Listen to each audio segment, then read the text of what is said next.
Hello students, आज की इस क्लास में आप सबका स्वागत है। आज हम करने जा रहे हैं क्लास 9 का चैप्टर 4 परमाणु की संरचना।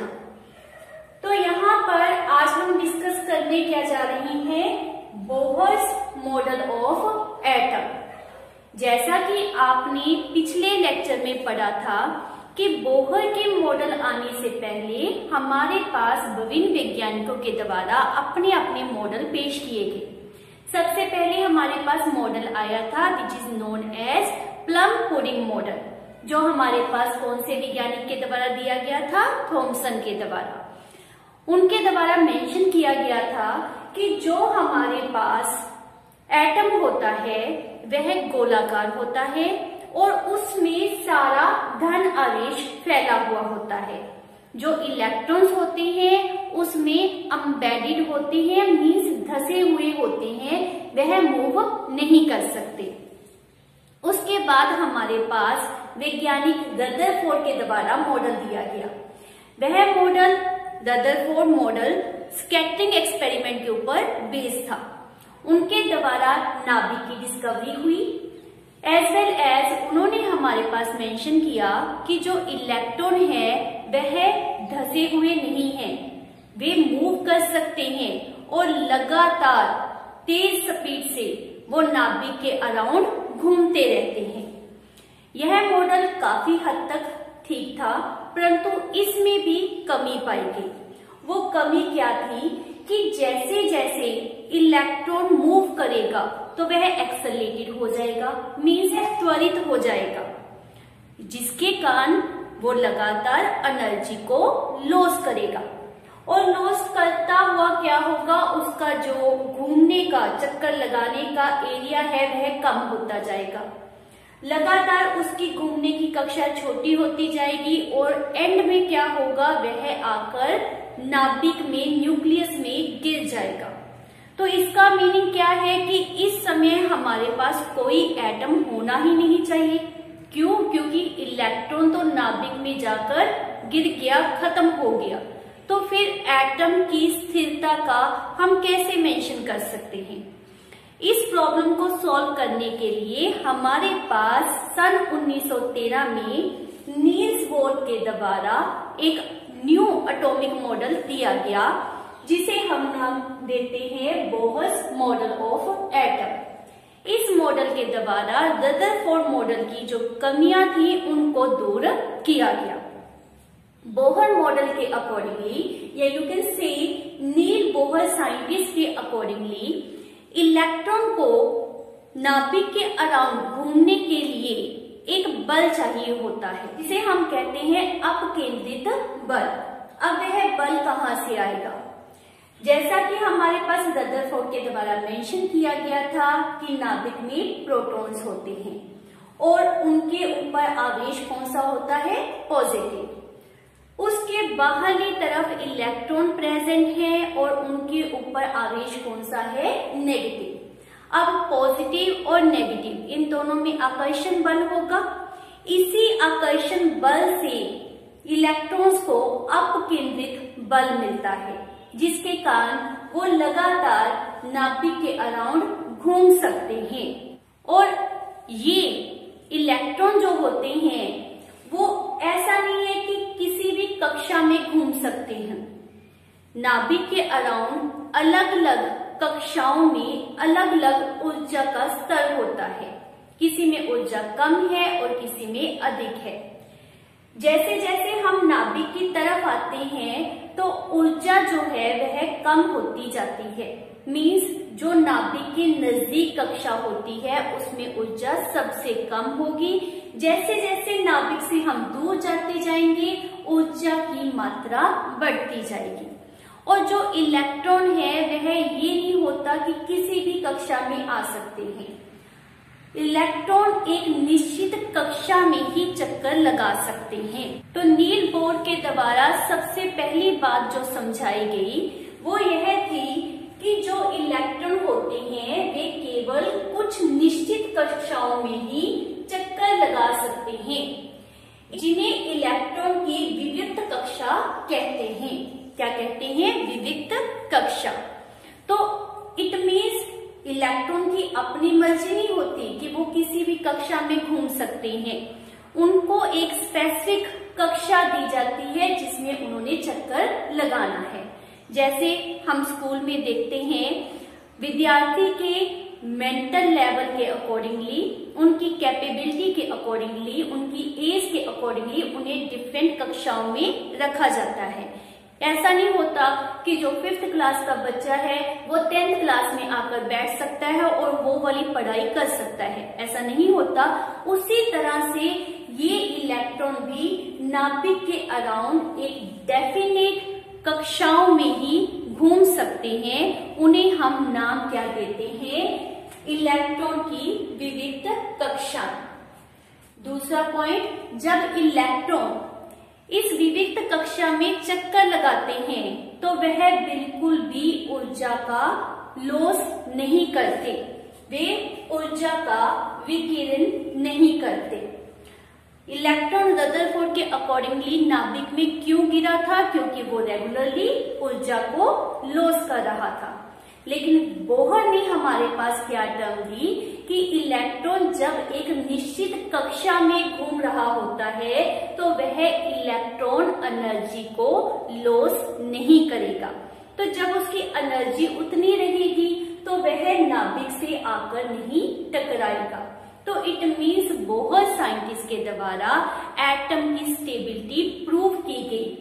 परमाणु स्थिर है उसके बारे में हमें कैसे पता चला कि जब तक इलेक्ट्रॉन एक कक्षा में घूम रहा है वह इलेक्ट्रॉन एनर्जी लॉस नहीं करेगा।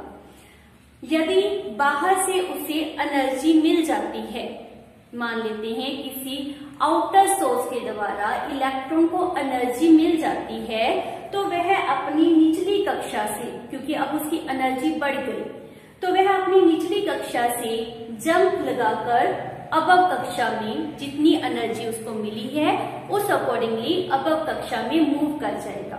उसे हम नाम देते हैं एक्साइटेड स्टेट, मीन्स उत्तेजित कक्षा में चला जाता है।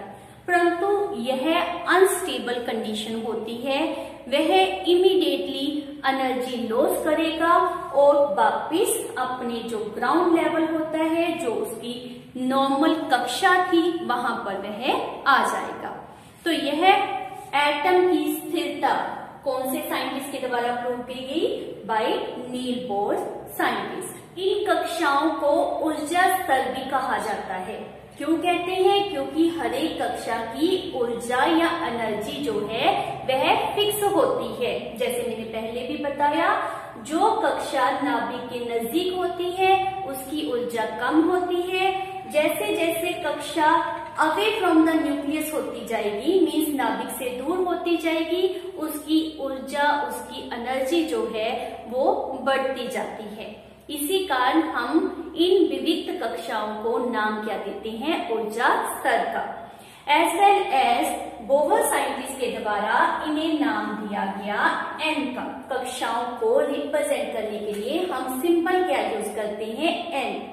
और जो कक्षा हमारे पास नाभिक के बिल्कुल नजदीक होती है उसे कहते हैं 1, उसके बाद 2, 3, 4, 5 सो ऑन। इस तरह से हम इन्हें नंबर देते हैं। इंग्लिश अल्फाबेट में भी इन्हें नाम दिया गया है। जो कक्षा नाभिक से नजदीक है, मीन्स जिसे हम फर्स्ट कक्षा का नाम दे रहे हैं, इंग्लिश में इसको ऑर्बिट भी कहते हैं। कक्षा का दूसरा नाम इंग्लिश में क्या होता है? ऑर्बिट। तो फर्स्ट ऑर्बिट को नाम दिया जाता है K, L, M, N so on. इस तरह से हम इन्हें नाम देते हैं। अब बोहर साइंटिस्ट के द्वारा हमारे पास विभिन्न कक्षाएं दी गई, लेकिन इन कक्षाओं में इलेक्ट्रॉन किस तरह से प्रेजेंट है ये अभी हमें समझ नहीं आया था। तो उसको समझाने के लिए हमारे पास बोर बड़ी स्कीम दी गई। इस स्कीम के अकॉर्डिंगली हमें पता चला कि विभिन्न कक्षाओं में इलेक्ट्रॉन्स का वितरण कैसे करना है। यह बिल्कुल ही सिंपल फार्मूला है, जैसे हमने अभी किया कि हमारे पास कक्षा, कोश, ऑर्बिट, कोई भी आप नाम दे सकते हो, शेल, एनर्जी शेल, तो बहुत से हमारे पास नाम है। इसको कोश कह सकते हैं, कक्षा कह सकते हैं, इंग्लिश में इसको शेल, एनर्जी शेल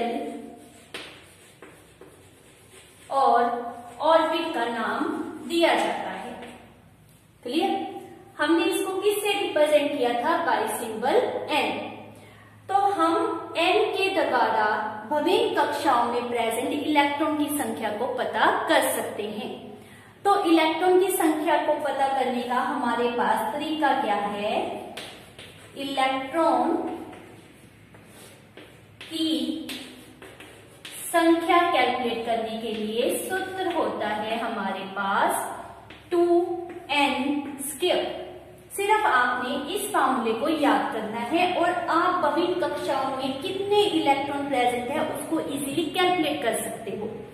n हमने क्या नंबर दिए थे? 1 2 3 4। सो स्टार्टिंग फ्रॉम न्यूक्लियस से ऑनवर्ड जाते हुए आप विभिन्न कक्षाओं को क्या नंबर देते हो? 1 2 3 4 सो ऑन। तो यदि हमने पहली कक्षा में, जिसे हम के शेल भी कहते हैं, पहली कक्षा में इलेक्ट्रॉन्स की संख्या को पता करना है तो हमारे पास फार्मूला क्या आएगा? 2 × 1 उसकी स्क्वायर। क्लियर? तो हमारे पास क्या आ गया? 2 × 1 मीन्स 2। तो पहली कक्षा में हमारे पास इलेक्ट्रॉन कितने प्रेजेंट होते हैं? 2। लेट्स सपोज अब हमने कैलकुलेट करना है कि दूसरी कक्षा में कितने इलेक्ट्रॉन प्रेजेंट हैं। तो हमारे पास इसी सूत्र को दोबारा यूज किया जाएगा। हमारे पास क्या आ जाएगा? कक्षा कौन सी है हमारे पास? 2 मीन्स n हमारे पास कितना आ गया? 2। तो इलेक्ट्रॉन्स की संख्या, जिसे मैं E से रिप्रेजेंट कर रही हूं, मीन्स इलेक्ट्रॉन की संख्या, क्या फार्मूला था? 2 × 2², जिसे वर्ग भी हम कहते हैं। 2 × 2 का वर्ग। तो क्या बन गया हमारे पास? 2 × 4। ये हमारे पास कितनी आ गई? 8। तो दूसरी कक्षा में हमारे पास कितने इलेक्ट्रॉन प्रेजेंट होंगे? 8। अब आते हैं तीसरी कक्षा के लिए। तो n हमारे पास कितना आ गया? 3। हमारा वही सूत्र 2n²। आपने सिर्फ इस एक सूत्र को याद करना है। तो हमारे पास क्या लिखा जाएगा? 2 × 3 की वर्ग। तो कितना आ गया हमारे पास? 2 × 9 18। तो हमारे पास तीसरी कक्षा में इलेक्ट्रॉन कितने प्रेजेंट होंगे? 18। तो यह है बोहर-बरी स्कीम का फर्स्ट पॉइंट, जो हमारे पास बताता है कि इलेक्ट्रॉन पता करने का फार्मूला क्या होता है? 2n²।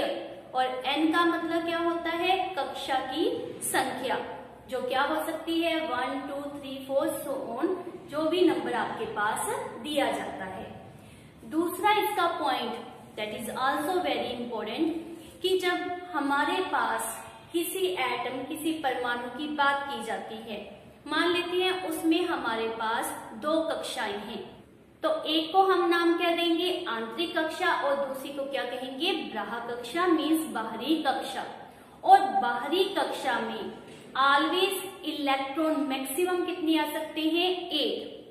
जब भी किसी एटम की आप परमाणु संरचना के बारे में पढ़ोगे, उसमें इलेक्ट्रॉन के वितरण के बारे में पढ़ोगे, तो आपने माइंड में रखना है कि किसी भी एटम के बाहरी कोश में इलेक्ट्रॉन की संख्या 8 से अधिक नहीं हो सकती। और third point which is also very important, वो यह होता है कि जब हम परमाणु में इलेक्ट्रॉन्स को भरते हैं, तो सबसे पहले हमारा जो पहला कोश है वह भरा जाएगा।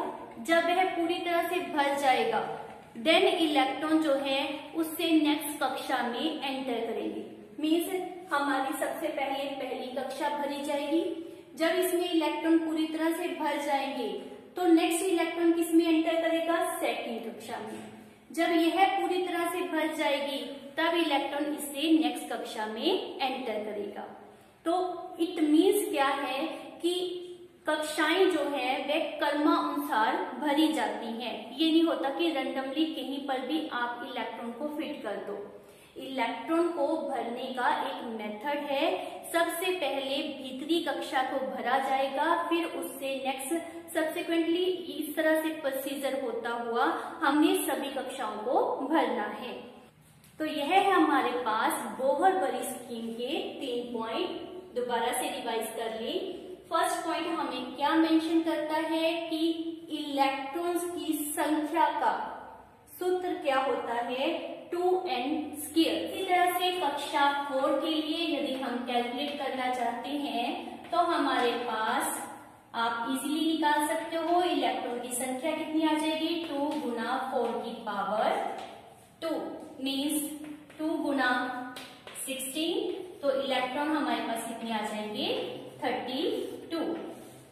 तो ये हमारे पास first, second, third and fourth shell में कितने इलेक्ट्रॉन प्रेजेंट है वो आपको मैंने सॉल्व करके दिखाया। आपके पास किसी भी शेल के लिए, किसी भी कक्षा के लिए पूछ लिया जाए, मान लेते हैं मैंने आपको रेफर कर दिया कि 10th कक्षा में कितने इलेक्ट्रॉन प्रेजेंट होंगे, तो आपने क्या करना है, सिर्फ इस फार्मूले को यूज करना है जो हमारे पास क्या रेफर करेगा, 10 की square means 100 into 2 that is 200। तो आप किसी भी कक्षा के लिए इलेक्ट्रॉन्स इस फार्मूले के द्वारा सॉल्व कर सकते हो। तो इन 4 कक्षाओं के लिए हमारे पास क्या नंबर आ गया, दैट इज पहली कक्षा में 2, नेक्स्ट में 8, उससे नेक्स्ट थर्ड में 18 और फोर्थ में 32। 2, 8, 18, 32 इसको हम मैजिक नंबर भी कहते हैं। इलेक्ट्रॉन्स किस कक्षा में प्रेजेंट है उसकी संख्या को हम n से रिप्रेजेंट करते हैं। सेकंड पॉइंट, किसी भी एटम में बाहरी कक्ष में इलेक्ट्रॉन 8 से अधिक नहीं होने चाहिए। और लास्ट पॉइंट हमारे पास क्या रेफर करता है कि जब भी हमने इलेक्ट्रॉन्स को फिल करना है तो कक्षाओं में क्रमानुसार भरा जाएगा। मीन्स सबसे पहले भीतरी कक्षा को भरा जाएगा, फिर उससे हायर सो ऑन, इस तरह से हमने कक्षाओं को भरना है। तो यह है हमारे पास बोहर-बरी स्कीम, जिसके तहत हमें पता चलता है कि किस प्रकार से इलेक्ट्रॉन्स का वितरण किया जाता है। अब हम कर रहे हैं बोहर-बरी स्कीम के अकॉर्डिंगली इलेक्ट्रॉन का वितरण, कि किस तरह से डिफरेंट कक्षाओं में इलेक्ट्रॉन को प्लेस किया जाता है। सबसे पहले हमारे पास परमाणु संख्या 1 मीन्स जिसमें प्रोटॉन्स 1 हैं और इलेक्ट्रॉन की संख्या भी 1 है, उस तत्व का नाम क्या होता है, हाइड्रोजन, और उसका प्रतीक क्या है, H।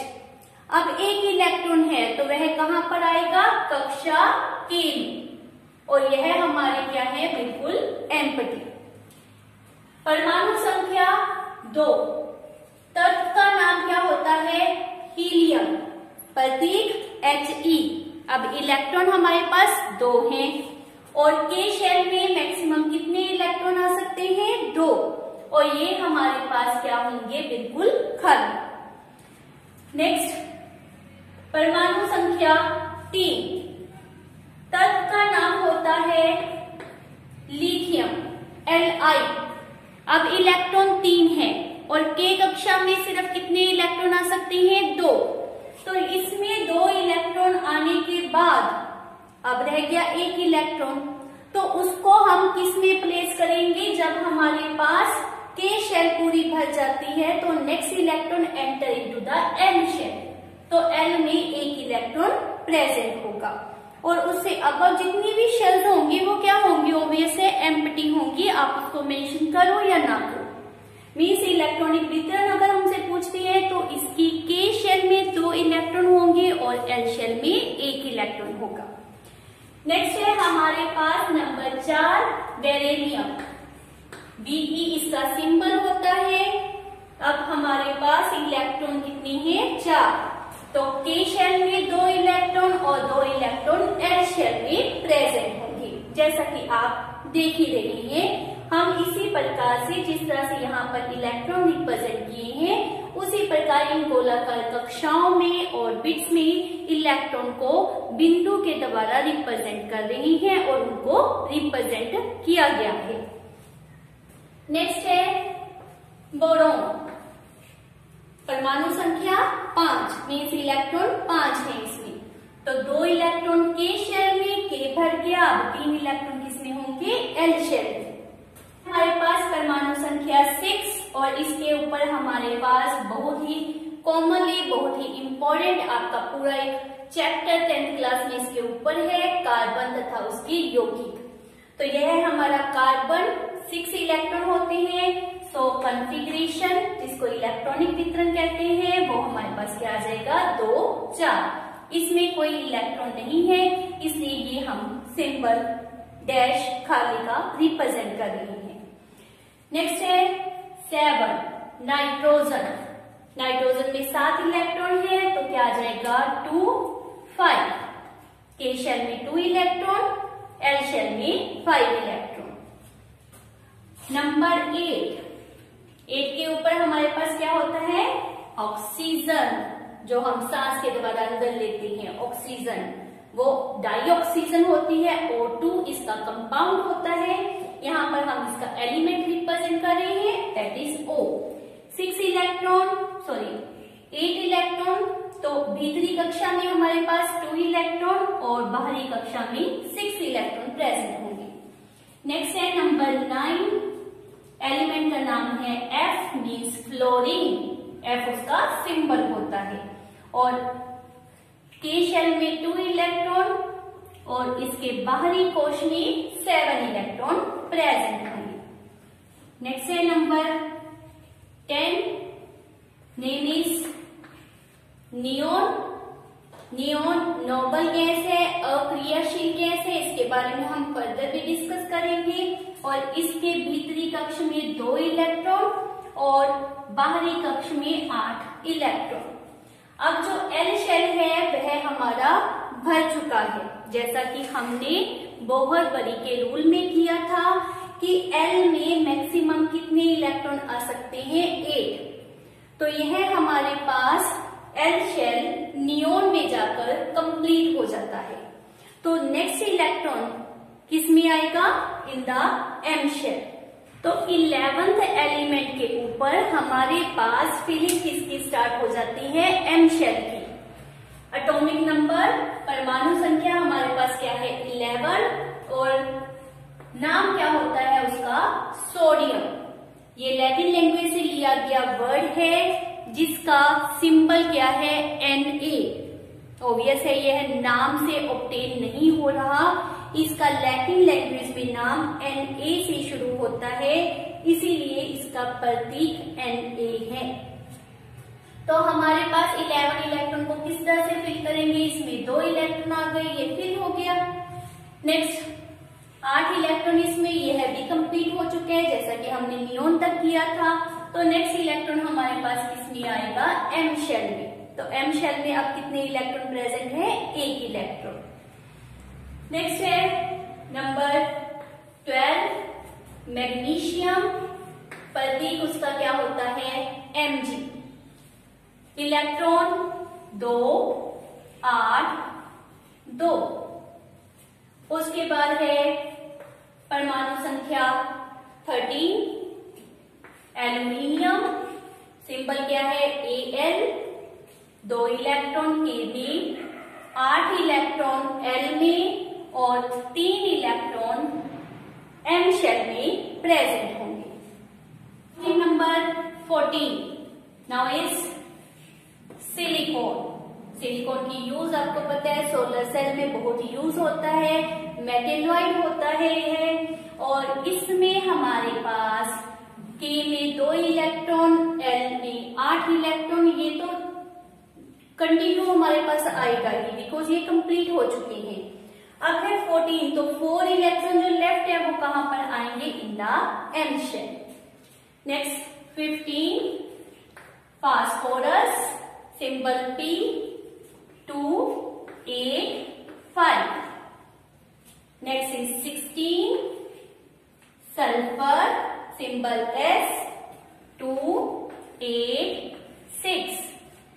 नेक्स्ट 17, क्लोरीन, इलेक्ट्रॉन कितने आएंगे, 2 8 एंड 7 जैसे कि आपको रिप्रेजेंट भी किया गया है। उसके बाद है नंबर 18 और उसके ऊपर हमारे पास प्रेजेंट होता है argon which is a noble gas, अक्रियाशील गैस है और उसमें इलेक्ट्रॉन कितने होंगे 2, 8, 8। तो यह है किस प्रकार से इलेक्ट्रॉन विभिन्न कक्षाओं में प्रेजेंट होते हैं, या आप कह सकते हो इलेक्ट्रॉन का वितरण। इसी के ऊपर ही बेस्ड है हमारी नेक्स्ट कंसेप्ट, तो हम नाम देते हैं संयोजकता। तो क्या होता है संयोजकता? हमारे पास जो बाहरी कक्ष में इलेक्ट्रॉन होते हैं उनको हम कहते हैं संयोजकता इलेक्ट्रॉन, बिकॉज यही वो इलेक्ट्रॉन है जिसको वो केमिकल रिएक्शन में यूज करता है। बोहर-बरी ने अपनी स्कीम में मेंशन किया था कि बाहरी कक्ष में 8 इलेक्ट्रॉन से अधिक इलेक्ट्रॉन नहीं हो सकते। तो यदि किसी के पास L, M या ऑनवर्ड किसी भी कक्षा में, बाहरी कक्षा में अगर 8 इलेक्ट्रॉन प्रेजेंट है तो वह क्या है अक्रियाशील, उसकी संयोजकता 0 होती है, वह क्रियाशील नहीं होता है, वह विभिन्न तरह के केमिकल रिएक्शन में पार्टिसिपेट करने के योग्य नहीं होगा। मीन्स उसकी संयोजकता आपके पास कितनी होगी 0। और जो हमारी फर्स्ट शेल है के शेल, यदि उसमें 2 इलेक्ट्रॉन आ जाए, क्योंकि उसमें मैक्सिमम 2 इलेक्ट्रॉन आ सकते हैं, उससे अधिक इलेक्ट्रॉन नहीं आ सकते। तो यदि किसी में के शेल में 2 इलेक्ट्रॉन है तो वह पूरी तरह से भरा हुआ है, बाहरी कक्ष हो और के शेल हो वह पूरी तरह से भरी हुई हो, तो हम क्या सपोज करते हैं कि वह अक्रियाशील है। जैसे हमारे पास उदाहरण है हीलियम। हीलियम में हमारे पास क्या है, सिर्फ 2 इलेक्ट्रॉन होते हैं जो कि के शेल में प्रेजेंट होते हैं। तो के शेल हमारी पूरी तरह से भर गई, इट मीन्स यह अब किसी के साथ ना तो इलेक्ट्रॉन की साझेदारी करेगा, ना यहाँ से इलेक्ट्रॉन का स्थानांतरण होगा, ना किसी से इलेक्ट्रॉन लेगा, ही इलेक्ट्रॉन का त्याग करेगा। तो ये क्या है अक्रियाशील। हीलियम विच हैव 2 इलेक्ट्रॉन वह अक्रियाशील होगा। उसके अलावा जिनकी बाहरी कक्ष L, M या एनी अदर हो, उसमें अगर 8 इलेक्ट्रॉन है तो वह हमारे पास अक्रियाशील होगी। इसको हम अष्टक भी कहते हैं। तो यदि किसी में 8 इलेक्ट्रॉन है, जैसे हमारे पास अभी आर्गन का केस किया, इसके बाहरी कक्ष में 8 इलेक्ट्रॉन है, इट मीन्स क्या है, यह अक्रियाशील है। तो ये तो है अक्रियाशील तत्व जिनकी संयोजकता 0 होती है। परंतु जिन तत्वों में अष्टक पूरा ना हो तो वह क्रियाशील होते हैं। वो कोशिश करते हैं कि हम अपने अष्टक को पूरा करें। अब पूरा कैसे करेंगे, या तो वो इलेक्ट्रॉन की साझेदारी करेंगे या फिर इलेक्ट्रॉन का स्थानांतरण करेंगे। तो हम क्या नाम देते हैं, संयोजकता। तो संयोजकता की हमारे पास प्रॉपर डेफिनेशन क्या है, बृहत्तम कक्ष में 8 इलेक्ट्रॉन ऑब्टेन करने के लिए कोई भी तत्व कितने इलेक्ट्रॉन की साझेदारी कर रहा है या फिर स्थानांतरण कर रहा है, उसे उस तत्व की हम क्या कहते हैं, संयोजकता या फिर संयोजन शक्ति। यहाँ पर अब हम इनकी संयोजकता मेंशन कर रहे हैं। तो हमारे पास सोडियम में संयोजकता कितनी आएगी, 1। यदि मैग्नीशियम की बात करते हैं तो उसमें हमारे पास बृहत्तम कक्ष में 2 इलेक्ट्रॉन है, तो संयोजकता कितनी होगी, 2।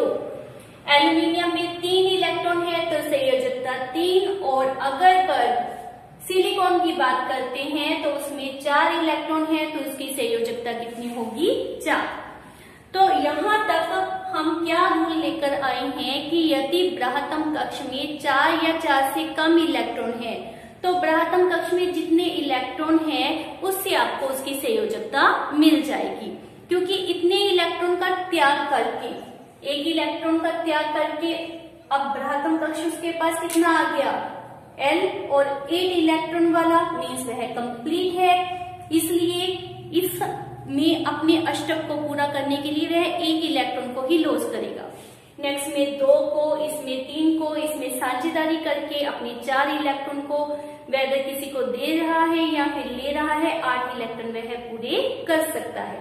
तो इन सभी में संयोजकता इजीली सिंपली बाय सीइंग आपको पता चल जाएगी। जो हमारे पास नेक्स्ट है, अब 5 इलेक्ट्रॉन को लॉस करना मुश्किल है, तो इस केस में अपने अष्टक को पूरा करने के लिए वो क्या करते हैं, 3 इलेक्ट्रॉन को ग्रहण करते हैं। इसलिए इसमें आपके पास संयोजकता कितनी होगी, 3, या उसका सिंपली हम रूल क्या रेफर करते हैं कि यदि बृहत्तम कोश में 4 इलेक्ट्रॉन से अधिक इलेक्ट्रॉन हो तो आपने 8 में से बाहरी कक्ष के इलेक्ट्रॉन को माइनस करना है। कक्ष के इलेक्ट्रॉन्स को माइनस करके आपको क्या मिल जाएगी, इसकी संयोजकता। यदि इलेक्ट्रॉन 4 से अधिक हो तो हमने 5 को 8 में से माइनस किया तो हमारे पास कितना आ जाएगा, 3, इस केस में 2, इसमें 1 और इसमें जैसे हमें पहले ही पता है 8 है, पूरा है तो कितना होता है, 0। और रूल के अकॉर्डिंगली भी 8 में से 8 माइनस किया, हमारे पास क्या आंसर आ रहा है, 0। तो ये हमारे पास संयोजकता मेंशन की गई है जो कि कैलकुलेट करना बहुत ही इजी है। तो लेट अगर हम बात कर रहे हैं लिथियम की, लिथियम में हमारे पास परमाणु संख्या 3 होती है, इलेक्ट्रॉनिक वितरण 2 1 है और इसकी अगर संयोजकता पूछी जाती है तो कितनी आएगी, 1। फ्लोरीन की बात करते हैं, परमाणु संख्या हमारे पास कितनी होती है, 9, इलेक्ट्रॉनिक वितरण 2 7 है, तो इसमें संयोजकता हमारे पास आएगी 8 में से 7 माइनस करके, मीन्स इसकी संयोजकता हमारे पास कितनी आएगी, 1। तो इस प्रकार हम किसी भी तत्व की संयोजकता पता कर सकते हैं।